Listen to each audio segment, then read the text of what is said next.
जरूरी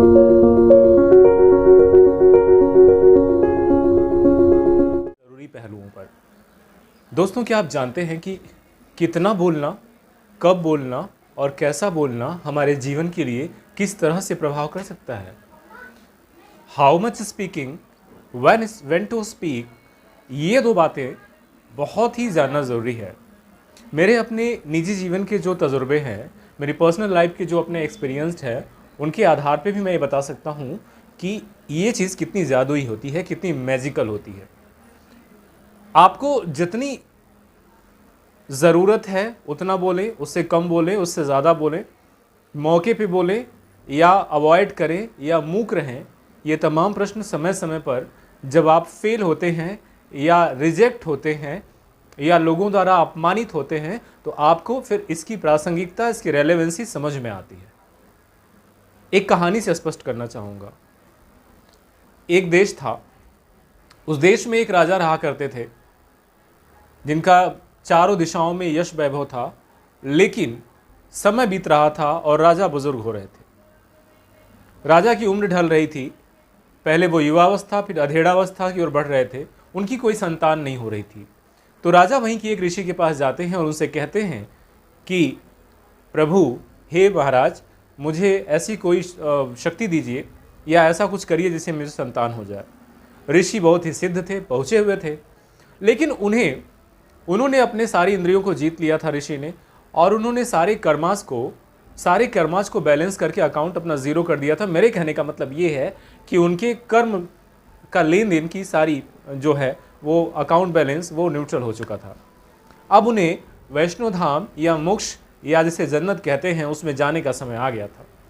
अंतिम समय में जब वो राजा जाके उनके पास प्रार्थना करता है तो ऋषि का मन पिघल जाता है और उन्होंने अपने कर्मास की जो बैलेंस अकाउंट जो ज़ीरो हो चुका था उसमें उन्होंने एक चीज़ नया परिवर्तन कर दिया।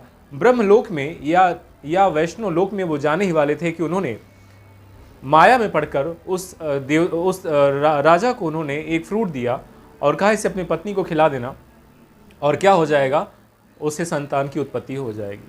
सिद्ध पुरुष थे ही, उस फल को लेकर राजा अपनी रानी के पास जाते हैं और उन्हें खिला देते हैं।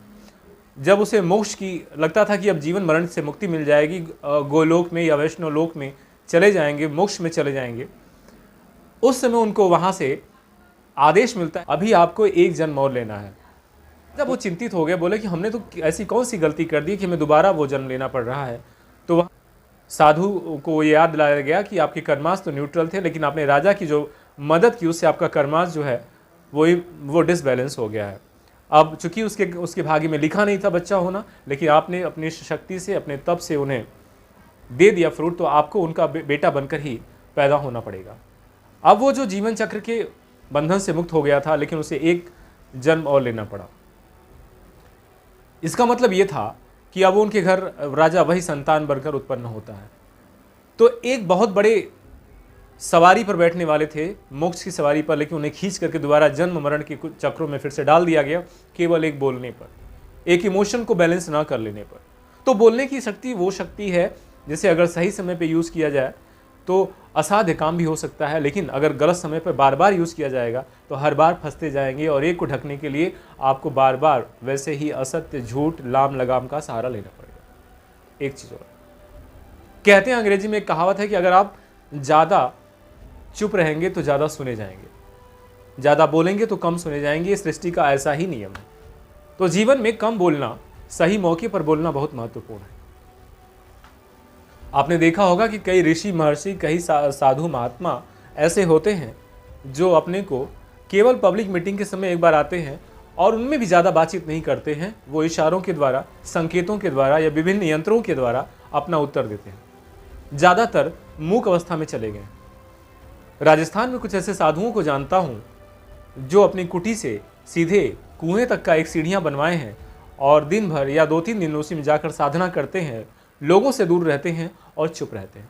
लेकिन जब वो बोलते हैं कभी भी तो वो एकदम ब्रह्मलेख हो जाता है, क्योंकि फिजिक्स ने भी माना है कि sound is a kind of energy.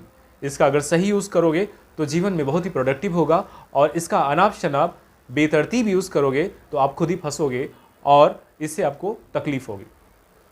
कई ऐसे मध्य प्रदेश के जंगलों में कुछ ऐसे साधु हैं जो अपने शरीर में कुछ वाद्य यंत्रों जैसे कान में घंटी आदि लगा लेते हैं, और जब वो लोगों के बीच में कभी आते हैं तो उससे इशारा करके उनको बता देते हैं कि क्या करना है, किसका उत्तर एस है, किसका उत्तर नो है। पब्लिक डोमेन में या निजी लाइफ में भी कम बोलना, आवश्यकता अनुसार बोलना या उससे कम बोलने के अपने फ़ायदे हैं। इसे आजमाइएगा और मूक रहने से आपकी एनर्जी रिस्टोर होती है, और जितना ज़रूरी है उतना। एक कहावत है, अति का भला न बोलना, अति की भली न चुप, अति का भला न बरसना, अति की भली न धूप। ज़्यादा बोले ना, ज़्यादा चुप न रहें, समय पर बोलें और समय पर अपना प्रतिक्रिया दें। आवश्यकता से अधिक बोलना ये हमेशा ही अहितकर सिद्ध हुआ है। ख़ास तौर से फीमेल और महिलाओं के बारे में कहा गया है कि वो छोटी सी बात पूछने पर सारी बातें बता देती हैं, इनसे उनके भेद खुल जाते हैं। आप चुप रहते हैं तो आपके सारे राज, आपके सारे रहस्य आप तक रहते हैं। आप बोलते हैं तो वो सारे राज रहस्य विस्फोटित हो जाते हैं और समय से पहले लोगों को पता चल जाते हैं, जिससे आपके काम, बने हुए काम बिगड़ जाते हैं। तो जीवन में चाहे आप सेलेक्ट हों, किसी पद पर हों, किसी पद पर नहीं हों, आप किसी भी प्रतिष्ठा पर हों, आपका बोलना, समय पर बोलना, कम बोलना, ये काफ़ी मायने रखता है। इसीलिए जो बड़े बड़े दार्शनिक हैं, फिलोसफर हैं, बुद्धिजीवी हैं, महर्षि हैं, योगी हैं, वो कम बोलते हैं और प्रभावशाली बोलते हैं। तो बोलना एक ताकत है। कितना बोलना है हमको आपको पता होना चाहिए, और कम बोलकर, कम से कम कुछ नहीं तो रोज़ 10 मिनट जितना बोलते हैं उससे कम बोलें, और इसका प्रभाव लगभग 21 दिन बाद देखेंगे। 10 मिनट एक हफ्ता तक कम बोलिए, जो आप बोलते हैं उसका प्रभाव देखिए। आप में परिपक्वता आएगी, आपके शब्दों पर आपका नियंत्रण होगा, और सामने वाले के रिएक्शन में सकारात्मकता आएगी, आपको सुनना चाहेगा या चाहेगी। तो इस तरह की चीज़ों से अपने को लैस रखिए, ये सार्वजनिक जीवन में काम आने वाले हैं। ठीक है, अपना ख्याल रखिए।